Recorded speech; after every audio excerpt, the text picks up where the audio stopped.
time for another round of brandy. Candid conversations over cocktails about all things brand with your hosts, Reilly Newman and Scott Saunders, the brand developers behind Motif Brands. Hey there, and welcome back to another round of brandy. Before we start, I wanted to just stop and say thank you to all of you who tune in weekly and listen to Brandy. The podcast continues to grow and we get amazing feedback. And if you actually have a spare moment, could you leave us a review on wherever you listen to Brandy, whether it's Spotify, Apple, Amazon, YouTube, or wherever it is? It actually helps us out a lot. And that helps us continue to grow and keep this ad-free and helps us be able to keep reaching more founders and marketers all around the world. But let's get to it now. Something kind of interesting that I'm not sure if it's rumored or if it is fully. When you told me this yesterday, I was like, "What?" McDonald's is launching a subscription program, like, and I think it was like they're in select locations. They're test driving this little program where it's like, was it like $50 a month like for 50, unlimited 53. McDonald's? Yeah, and so I saw mixed things as I researched it. If it was confirmed, if it wasn't, the company didn't verify anything, just because I don't know if because it got backlash, as you could assume. I can imagine. I'm like, oh my God, like that's not going to be problematic. And then people are like, well, it kind of makes sense because groceries are so expensive, so then you're going to get people who just eat McDonald's all the time. Well, and I get it. If you're a family of four, right, and on a very, very limited income, spending $200 a month for that family of four to have 3 meals a day, breakfast, lunch, dinner. It's a pretty good deal. Yeah. That's the lure, but that cannot be healthy. Yeah, and I just feel like whether it's true or not, I'm going to look more into it, and maybe McDonald's will actually come out and make a statement about it. But these companies are having to become more creative, hence the value menus, hence all these things that they've been rolling out. So we'll probably loop back around on it and see if it's confirmed. Yeah, you were saying that the fast food chain industry right now is slumping right now because everyone is like with the GLP-1s. Yeah, the quick loss weight injection things. Ozempic, I think, is one of them, isn't it? Yeah, Ozempic. Yeah. I think Wegovy or something. Yeah, so people that are using this, it decreases your appetite. So the people that used to maybe have an issue with their weight and wanted to lose weight, they're eating less and maybe not going to fast food anymore. And so that's hurting the fast food industry. Whether it's for better or for worse, it's interesting because these companies are having to adapt and go, okay, we're going to push more protein or smaller portions, or and then at the same thing, they're the Big Mac will be the Mini Mac or the Little Mac, a Mac the Mini. Small Mac, and so they're having to get creative with things on the same front of having to focus on value and people's wallets and what they're willing to spend. So it's interesting. And these companies also, pushing more protein, like you've seen Chipotle do a whole bunch. Where now they have the protein bowls. And they have like a fancy name for it, where it's just the chicken in a paper bowl. Like it's just you're literally just getting a scoop of chicken, but they call it like the protein maxer. But I mean, if they were interested in that, they'd throw in the beans as well because the beans are protein source. So if it's a protein bowl, it shouldn't just be the chicken. It should be chicken and beans. The rice is not the protein component, but and so it's interesting. And this is what we always say is that, like, okay, social things will shift behaviors when social trends happen or stigmas change or anything like that shifts. You have behavioral shifts that happen across the board, and then behaviors shift markets, and the businesses have to adapt to that because the market is changing. And so, speaking of behavioral shifts, we're going to jump over from fast food to sports. And the fastest growing sport in America. Fastest from and I know you kind of look a little more lighthearted on it. My wife is diehard. I've gone to tournaments. She's gone to the pro games. We're talking about pickleball. In particular, the PPA, which is the Professional Pickleball Association, the PPA Finals in San Clemente. The title sponsor for the Professional Pickleball Finals this year was Toys R Us. Yeah, and it was so weird because you actually, on all the camera shots, they had the Toys R Us logo large around the court. At one point they had Jeffrey the giraffe, the mascot, running around kind of handing out swag and stuff to the crowd. And it is kind of, it's a little out of the blue because it'd be like, it's like title sponsor Kmart. JC Sears. Yeah, it's like, and I think what? that you and I talked about this. To me, what I love about this, number one, is that the fact that Toys R Us shut down. They filed bankruptcy all as a year, some years back. But they're still around. It's like almost like they're still a pulse, even though it may be off the stock markets, maybe, and they're bought out by some other other companies. But same thing with Sears and like all these like iconic brands that were just huge pillars of culture in our culture. They're still there, and so it's for me. I'm like half excited because I'm like, it's cool to see Toys R Us making a comeback. It's a great brand. It is, and if they and especially I know they want to maybe dominate in the online toy, scene, but I know for a fact that we are swinging back around. Malls are making a comeback. Bricks and mortars are making a comeback. I would not be surprised if a Toys R Us sprang up. Yeah, because it's interesting because you look at the other sponsors, and even like Carvana they're the tour. Humana is one of them. Carvana is a huge sponsor. And I'm like, okay, Pickleball. everyone has to buy a car eventually, and Carvana is a little more of the modern, car. It is modern way of car shopping. And it's like, okay, that makes sense, right? But Toys R Us is interesting. Even I went to the Toys R Us website, and they're not pushing pickleball. They're not pushing really athletic sports or anything like that. They're pushing toys, and it is interesting because the brand itself does hold so much value and so much nostalgia and recognition.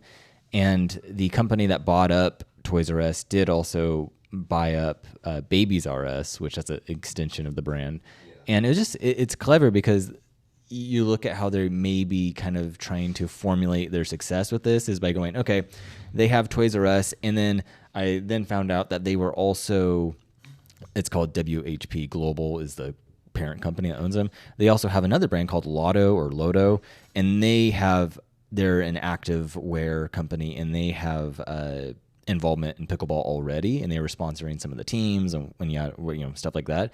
And so it kind of made sense that maybe they were getting traction with that brand. And they go, okay, we need to create this extension of Toys R Us breaking into this because I think it's a sheer demographic play. And Scott and I kind of talked about this, where it's like if you do have people like, around my age and younger, and then you have the older crowd widespread who could, it's this weird divide, but also it makes sense generationally where a lot of my friends, they're starting to have kids right now. And I had my kids super early, but, so I'm kind of like the odd duckling for these markets, but a lot of people my age are having kids right now, and then they're needing toys, they're needing these things. And then their parents just became grandparents, and their parents are more in the age of the older demographics. And then you almost have this market where if, theoretically, they could be winning on both sides of the market where you have, these same people that I know who are starting to have kids, they do play pickleball. They do those things. And maybe their parents do too. But now they're having kids. They're telling their parents, oh, just go to Toys R Us. Or actually our registries, set up with Toys R Us because they're seeing it at the pickleball thing and they're making that connection. And there's an association of lifestyle.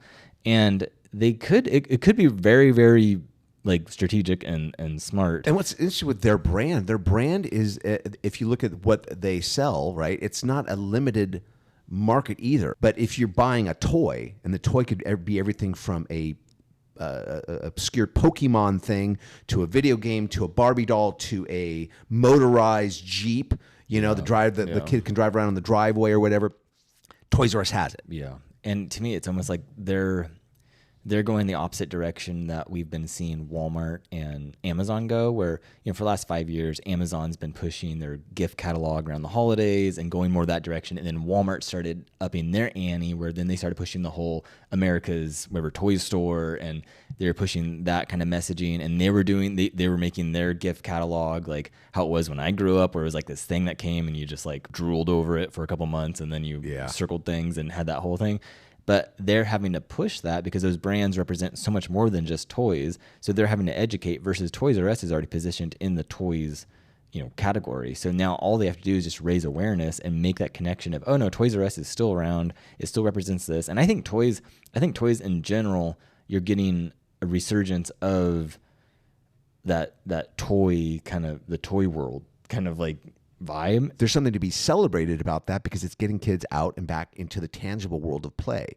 And I think, like you're saying, physical toys, those type of things, I think we're going to hopefully see a renaissance. You're right, because it is, again, going back to like a behavioral shift, right? If the socialness of, you have newer parents who did grow up with the birth of the internet. So you didn't grow up with a phone in your hands. You didn't have certain things, but you know the divide when that did happen, when society crossed over into internet is everywhere. You have a phone, you have these different things, and then but then you also remember your childhood of going, oh yeah, I remember getting silly putty. I remember having a Tamagotchi. I remember having this toy or that toy.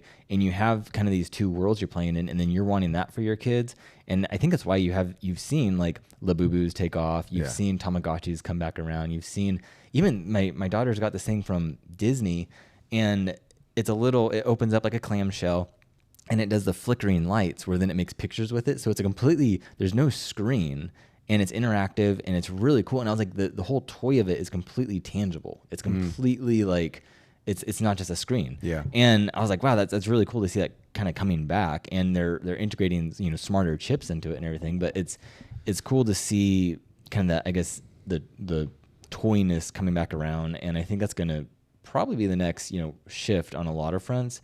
And you're seeing that on not only like the collectibles side of things, but like Scott was saying, of some of these nostalgic even like toys. I was looking at music like MP3 players, right? Because those are starting to make a comeback. Yeah. And there's companies that are using modern technology going, you don't have to use your smartphone if you don't want to like start piecing out your life. Get away from your smartphone. But if you want to listen to your music, right? Don't want your phone around. Want to be able to put down and still listen to music. So that's where an MP3 player or something comes in, like it used to be. Yeah. Yeah. So I think, you look at Toys R Us and you go, okay, they obviously have a niche in the market. That's just their position. So it makes sense for them to now, if there is this emergence or kind of behavioral shift happening, that now they're going to hit both ends of the demographic, like age spectrum of new parents or existing parents and the grandparents, because there's a crossroads at a sporting phenomenon that's happening. Yeah.